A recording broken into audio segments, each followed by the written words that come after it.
Mr. President, I want to add my remarks now for the third time about this shutdown.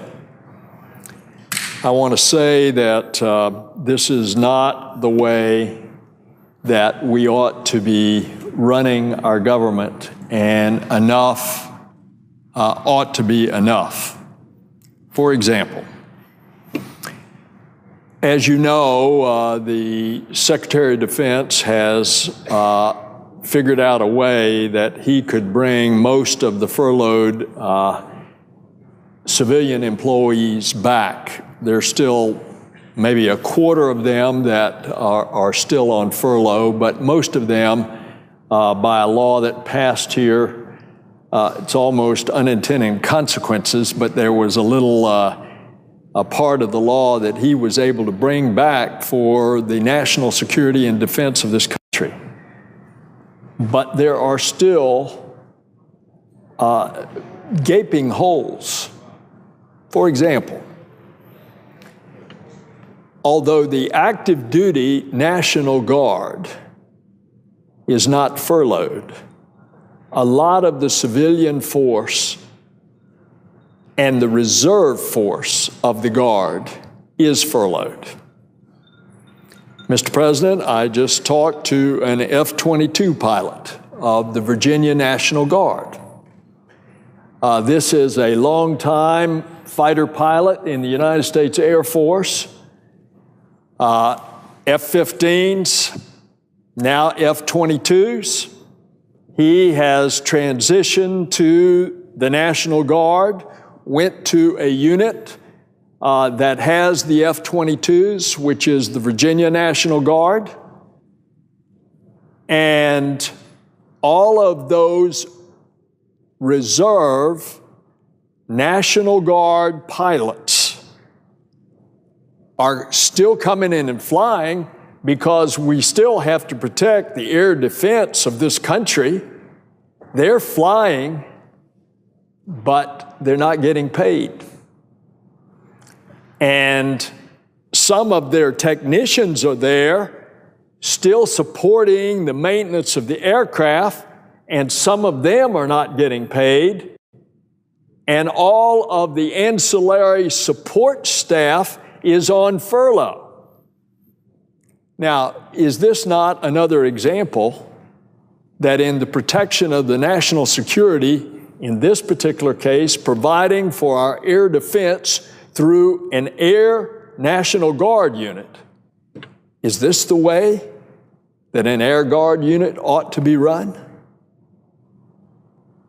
Instead, it's not being run according to how it should be because of a political tantrum by certain people trying to get their way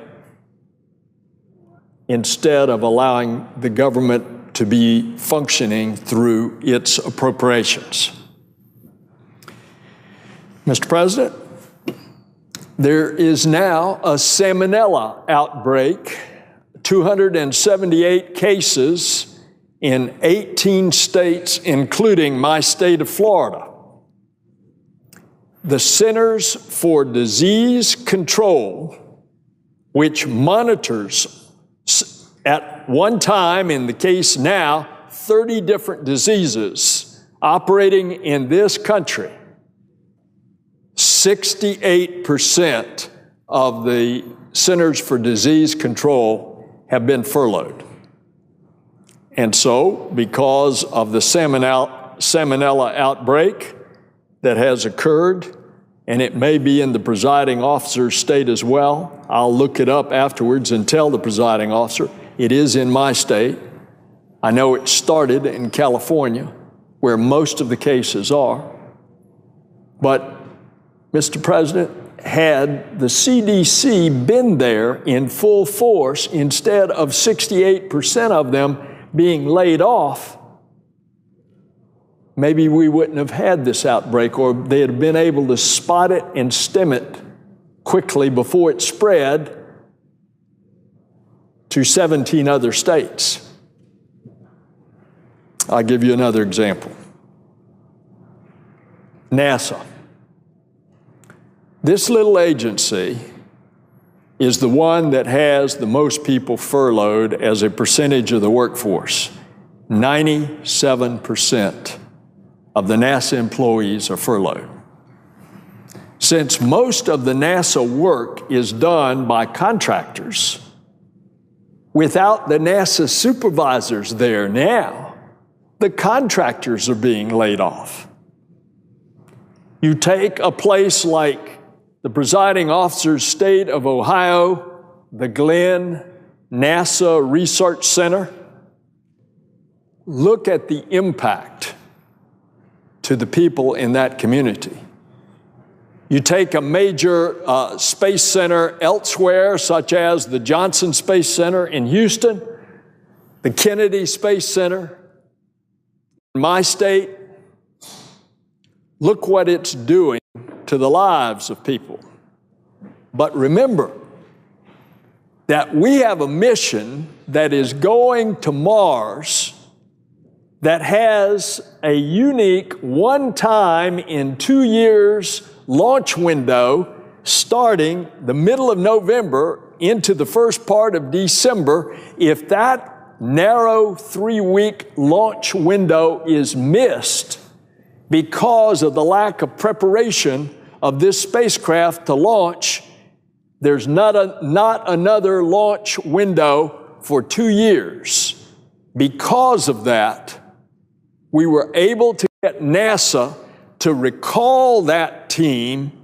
They're there continuing to prepare the spacecraft and not getting paid, but at least we're not going to cause all of the additional delay of 2 years and all of the additional expense of keeping that team of scientists together along with the safing of the spacecraft for another 2 years. Now, there are 3 examples. The National Guard and the defense of this country, the Salmonella outbreak because of the layoffs of the CDC, the Centers for Disease Control, and NASA. This should not be. Enough is enough. The political tantrum ought to stop.